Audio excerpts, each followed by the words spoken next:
António Leitão Amaro, Ministro da Presidência, é convidado deste telejornal. Muito boa noite, Sr. Ministro. Quando é que o Governo pensa responder ao Partido Socialista e a Pedro Nuno Santos? Muito boa noite. Em breve, seguramente. Nós temos que fechar a proposta do orçamento até quinta-feira e, idealmente, será apresentada num contexto deste diálogo e de uma perspectiva de viabilização e, portanto, muito rapidamente. Portanto, a versão definitiva não vai sair do Conselho de Ministros Extraordinário de segunda-feira? É possível, todas as horas contam e nós estamos disponíveis para trabalhar todas as horas que forem precisas, incluindo até ou na segunda-feira, sendo que o orçamento só tem que ser entregue na quinta-feira, dia 10, e portanto até dia 10, tranquilamente, com muito respeito mútuo, respeito pelos portugueses e pelos compromissos eleitorais de cada um, também estou crente que vamos chegar a bom porto. Sr. Ministro, o documento final que o Governo vai apresentar à Assembleia da República é a resposta à última proposta do PS? O diálogo deve acontecer por várias vias e, naturalmente, numa perspectiva de viabilização e de procurar a viabilização, que é o único cenário que interessa aos portugueses. Ninguém quer eleições em Portugal. Seguramente o Governo não quer. Os partidos que o apoiam também não querem eleições. Por isso, esse é o único cenário que interessa. Isso significa que nós, até lá, por várias formas, iremos continuar esse diálogo e depois esperar que esse documento que chega ao Parlamento seja um espelho do diálogo que permita a viabilização. O grosso das negociações parece ter corrido na praça pública até agora, mas o que me está a dizer é que há várias formas de negociar. Estão a decorrer conversas entre o Governo e o Partido Socialista? Não é verdade que o grosso das negociações decorreram na praça pública. Houve vários encontros. E eu estive em vários. Os momentos dramáticos foram perante... Os momentos públicos foram em público, isso era inevitável, não é? Houve reuniões mais atrás, ao mesmo tempo que reuníamos com outros partidos, com delegações do Partido Socialista, houve reuniões entre os líderes, houve contactos entre os líderes e é normal que existam interações até... Mas permita-me interrompê-lo, mas o Governo tem conhecido as propostas do Partido Socialista, por exemplo, esta última, quando o resto do país conheceu? Não. Teve antes? Todos os partidos. Aconteceu isso com os outros partidos que nos apresentaram propostas. Eles apresentaram-nas nas reuniões e nós demos a nossa opinião nas reuniões e a avaliação de cada proposta. Com o Partido Socialista aconteceu a mesma coisa com os outros, com a diferença que o Partido Socialista é maior e que o Partido Socialista, sendo um dos partidos com votos suficientes para viabilizar, foi o que se disponibilizou com boa fé para procurar um entendimento, havendo uma grande diferença. E este orçamento será sempre o orçamento do Governo. O Partido Socialista não vai ser o responsável pela governação, não vai, e por isso o orçamento é naturalmente um orçamento nosso. Agora, há muitas interações e elas aconteceram e vão continuar a acontecer. Considera que são moderadas as propostas que Pedro Nuno Santos fez ontem? Estamos num caminho melhor e mais positivo. É preciso recordar que nós partimos de uma proposta que era muito inflexível e por isso a sua pergunta é porque nós classificámos a anterior como radical. Eram linhas vermelhas? E o país todo percebeu que era. Pedro Nuno Santos estava de facto numa posição que evoluiu e esse é o importante. Eu preferi não qualificar antes, eu queria contribuir para a viabilização. Eu diria que foi feito um caminho enorme da parte do Governo, um esforço muito grande, quer no IRS jovem, quer no IRC, alterando as suas propostas, acolhendo outras propostas em habitação, pensões e médicos do SNS. Portanto, o Governo fez uma grande evolução, o Partido Socialista registou positivamente as alterações no IRS jovem, fez uma pequena alteração, que é de monta, com espaço, e disse logo, para ajustamento, e, portanto, eu diria que... Em relação ao IRS jovem, eu acho que o diálogo e a expressão pública do diálogo não é nenhuma novidade que eu traga aqui nesse sentido, porque eu acho que isso já resulta de alguma forma do que os dois líderes disseram em público, o Primeiro-Ministro e o líder da oposição. Há maior proximidade, as últimas versões de cada um ainda não serão seguramente a versão final, porque ainda há uma diferença, mas estamos mais perto. Relativamente ao IRC... Mas deixa-me só perguntar, vamos ter tempo a falar do IRC, mas em relação ao IRS jovem, esta primeira linha vermelha do PS, que depois foi moderada, como disse, acabou por ser oportuna ou não para o Governo, no sentido de que a proposta original do Executivo estava a ser arrasada em termos técnicos por várias entidades. Estavam a dizer, sobretudo, que tinham dúvidas sobre o impacto. Isto é, se deixar mais dinheiro dos salários no bolso dos jovens era suficiente para eles ficarem. há uma coisa que eu posso ter a certeza, é que se nós não deixarmos e não conseguirmos que os jovens portugueses ganhem mais, vão continuar a sair como estavam a sair. Por isso nós agimos de duas medidas várias outras, cheques de psicologia, cheques de nutrição, mas o essencial foram medidas na habitação, com a isenção do IMT e do imposto de selo e a garantia bancária para poderem comprar e o alargamento do apoio à renda dos jovens, Porta 65. Habitação e mais dinheiro no bolso, como? Deixando-lhes mais dinheiro que eles ganham. Baixar os impostos é deixar nos jovens o direito a gastarem o que receberam com o seu trabalho. Pronto. Isso é muito importante e nós respondemos a todas as pessoas que tinham dúvidas sobre se era suficiente para que ficassem, dizer o que é insuficiente era o que tínhamos. E, portanto, nós decidíamos arriscar. E, portanto, quando me perguntam, será que ainda bem que deixaram, que tiveram que fazer esta cedência, eu digo-lhe, não. Nós continuamos a acreditar que era preciso dar um esforço ainda maior. E os jovens portugueses sabem que se o governo tivesse uma maioria maior, o desagravamento do IRS para os jovens era maior. Mas nós somos, enfim, realistas, com a maioria que temos. E sabiam que estavam obrigados a negociar. Sim, a redução, posso dizer isto de alguma forma. Com a contraproposta que nós fizemos, entre IRS jovem e IRC, os impostos continuam a baixar 1.200 milhões de euros. A melhor redução de impostos é aquela que acontece, que é aprovada. A nossa melhor, ideal proposta do IRS jovem, que nós gostamos mais e continuamos a gostar mais, acreditamos mais nela. Só que os nossos votos ficam na gaveta. E, portanto, nós queremos procurar este entendimento para dar aos jovens estes 645 milhões de euros de redução de impostos. Sr. Ministro, nós daqui a pouco no telejornal vamos divulgar uma sondagem da Universidade Católica sobre precisamente as perspectivas de vida dos jovens portugueses. 55% disseram que têm intenção de sair do país. Este conjunto de medidas, na sua opinião, podia mudar este número de que forma? Porque destas duas vias, eu não conheço a sondagem, se corresponder a todas aquelas outras avaliações que nós temos e o contacto que temos direto com os jovens, dizem: vou para fora porque tenho uma boa oportunidade de realização profissional, que não tive aqui.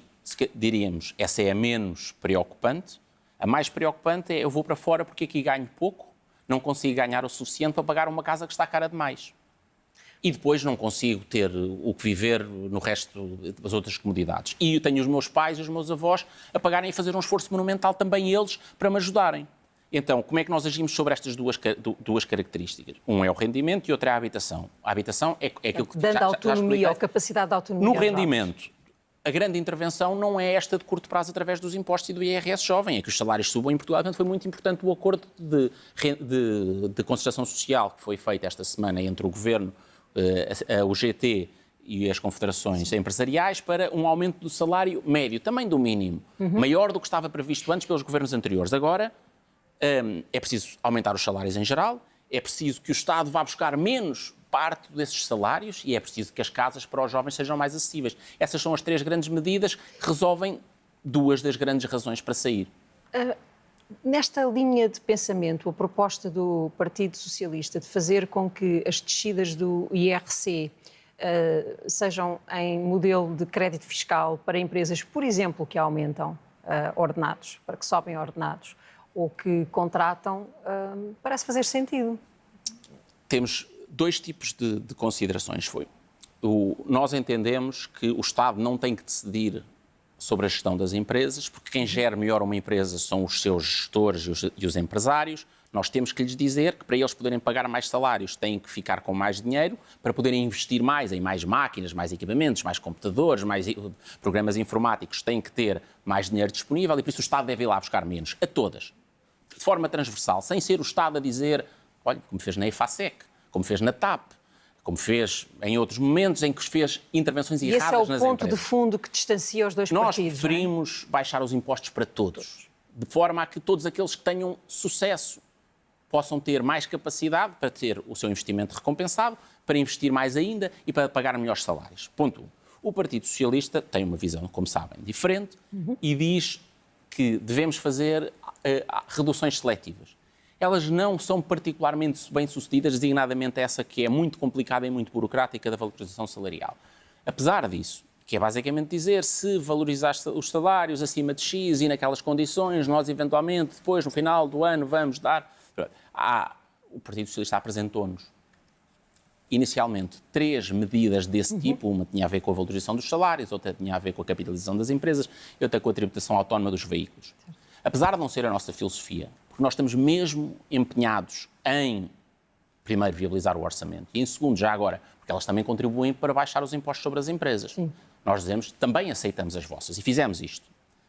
Se precisamos de chegar a um acordo, nós reduzimos a intensidade da nossa descida, em vez de descermos para 15 pontos, descemos para 17, um bocadinho menos, em vez de diminuir de 6, diminuímos 4, e acolhemos todas essas medidas do Partido Socialista. Ou seja, de alguma forma, a economia portuguesa tem a combinação das duas receitas. No equilíbrio das cedências, ainda há espaço para o Governo se aproximar destas últimas propostas de Pedro Nuno Santos ou não? Esta última proposta de Pedro Nuno Santos tem uma coisa boa e uma coisa má. A coisa boa é que o líder do Partido Socialista, o líder da oposição, admitiu que no próximo ano possa haver a tal redução de um ponto percentual. Portanto, abrir uma porta a que haja a tal redução transversal. Que ele não concorda e nunca vai concordar, e os portugueses devem continuar a saber isso. O Partido Socialista, tal como nós, para a viabilização, vai ter que estar a fazer coisas que não faria se estivesse em maioria absoluta a governar sozinho. Certo? Pronto. Mas essa parte é a parte boa, ou seja, há aqui um sinal de um espaço de viabilização, porque nós já reduzimos de 2 para 1 no próximo ano. Pronto. O Partido Socialista, para ir ao encontro, foi assim que explicou, do Governo, tentou dizer, então vamos tentar mais este outro mecanismo, é o tal crédito fiscal, a tal coisa que foi experimentada no Governo que eu participei, liderado pelo Primeiro-Ministro Passos Coelho, no tempo da Troika, e que foi outra vez tentado e usado por António Costa no tempo da pandemia. Porquê é que isso é uma má escolha? Porque eu não vou, obviamente, estar aqui com tecnicidades, mas tentar explicar isto de uma forma simples. Aquilo é um mecanismo de aceleração rápida de investimentos que já estão previstos. Ou seja, eu de repente puxo para já coisas que já estão previstas. É uma espécie de uma injeção de adrenalina que se utiliza só num momento de crise. Deve estar guardada, deve estar na prateleira para os momentos de crise. Quando nós temos uma linha de investimento crescente, com o PRR que vai ser crescente, nós não devemos usar estas vacinas para não estar a antecipar coisas que já estavam e criar um sinal que não é para os que já aconteciam mais cedo, é um sinal para todos os que ainda estão a pensar se vão investir ou não, agora ou mais tarde, no longo prazo, o que eu quero é isto. Ou seja, imagine, em vez... São duas visões económicas completamente diferentes. Em vez da injeção de adrenalina, nós vamos dar uma alimentação de mais longo prazo. É um bocadinho isso. E é nesse ponto, este instrumento, que é o tal agora que veio com menos um ponto, é um instrumento desadequado, é muito mais caro, e por isso nós vamos ter que encontrar alternativas a isto. Mas tem o Governo a consciência de que o país dificilmente entenderá que isso que falta no IRC seja motivo para irmos para eleições ou para uma crise política? O Governo tem a certeza absoluta que os portugueses não compreenderiam, não aceitariam eleições agora. E sabem isto da parte do Governo. O Governo já reduziu várias das suas propostas, já fez cedências e aproximações, coisas que não faria se tivesse mais uma maioria parlamentar, humildemente, e portanto diz assim, olhamos para esta proposta do Partido Socialista, vemos este sinal que ali está, como vimos outros, nós estamos sempre à procura lemos cada linha, ouvimos cada palavra, vamos ver os programas eleitorais e vamos ver onde é que nós podemos, naquilo que escrevem, encontrar algo que pode ser uma ponta em comum, em partidos que são diferentes. E nós vimos naquela aceitação de um ponto percentual para 2025, vemos mais uma etapa que pode ser percorrida e agora temos que procurar encontrar, porque aquilo tinha outras condições ali, como é que nós conseguimos resolver isso? O Partido Socialista considera que se o Governo não aceitar as propostas está a escolher o caminho da instabilidade. Portanto, a bola está na mão do Governo. Vai o Governo devolver a bola para o PS, entregando uma proposta que é de sim ou não? Nós todos poderíamos responder a dizer sim. Se o Partido Socialista não aceitar estas várias cedências muito significativas, todos os comentadores, todos os analistas que olharam para a proposta do Governo entregue na quinta-feira contra a proposta e disseram que o Governo fez um esforço enorme, irrecusável. Nós tínhamos dito que ia ser irrecusável e disseram é irrecusável. Mas nós nesse momento dissemos assim, apesar de ser irrecusável, nós ainda assim estamos dispostos para continuar a negociar. E claro que também dizemos assim, se ela é irrecusável e o Partido Socialista recusar, mesmo com mais algumas excedências que nós admitimos fazer, Se o Partido Socialista fizer é porque quer eleições. Mas esse não é o importante. O que os portugueses precisam é saber neste momento tem no governo um conjunto de pessoas que quer orçamento, quer que o país continue a ser governado com transformações, em que os impostos baixam, os serviços públicos que estão num estado muito mau vão sendo melhorados e que há mais investimento, que o PRR é executado e, portanto, é nisso que estamos comprometidos. Precisamos de uma aproximação, estamos empenhados nisso e esperar que no dia que cheguem os votos, todos os votos suficientes sejam colocados de forma a viabilizar o orçamento. Sr. Ministro, muito obrigada por ter vindo ao Telejornal. Boa noite. Boa noite.